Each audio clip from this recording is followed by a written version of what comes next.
Hinimok ni Senador Sherwin Gatchalian si Public Works Secretary Manuel Bonoan na pansamantala munang lumiban sa opisina.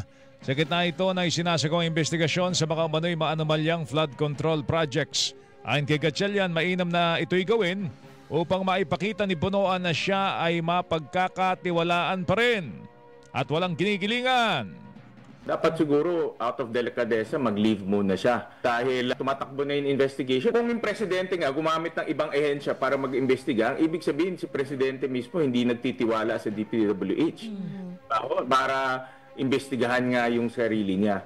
Gate po ng senador, imposible umano na hindi alam ni Bonoan ang mga umano'y anomalya. Kung merong anomalya, maririnig at maririnig mo yan. Walang nakakatakas na sikreto sa isang kalihim o sekretary. Wala rin nakakatakas sa sekreto sa atin lahat. No? Lumalabas yan eventually. No, so sa sekretary, alam niya yan dahil siya ang chief executive ng ahensya. So sana, kung naririnig ni Secretary Bonoan na yan, gumawa na siya ng reforma. No? Kung hindi niya mahinto yan, dapat gumawa siya ng mga bagay para maging mas transparent, maging above board. Tinig po ni Senador Sherwin Gatchalian.